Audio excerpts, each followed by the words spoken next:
ఔరంగజేబు దగ్గరికి పోయి ఈ మనువాదుల బ్యాచ్ అంతా పోయి ఆయనకు ఉన్నవి లేనివి చెప్పి శంభాజీ మీద దురభిప్రాయం కలిగేట్లు చేసి అతన్ని తీసుకొచ్చి వీడిని చంపించారు.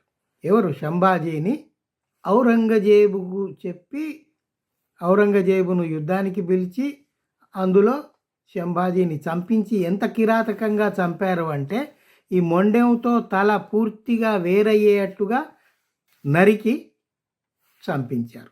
అయిపోయింది కదా. అంతటితో సంతృప్తి లేదు వీళ్లకు. ఈ బ్రాహ్మణ మనువాదులు ఏం చేశారంటే శంభాజీ తలకు ఒక కర్రను గుచ్చి మాకు వ్యతిరేకంగా ఎవరైనా పనిచేస్తే వారి గతి ఇలాగే ఉంటుంది అనే సంకేతం ప్రజలకు ఇవ్వాలని శంభాజీ తలకు కింద ఒక కర్ర గుచ్చి దాన్ని ఊరంతా ప్రదర్శిస్తూ విజయోత్సవాలు చేసుకున్నారు.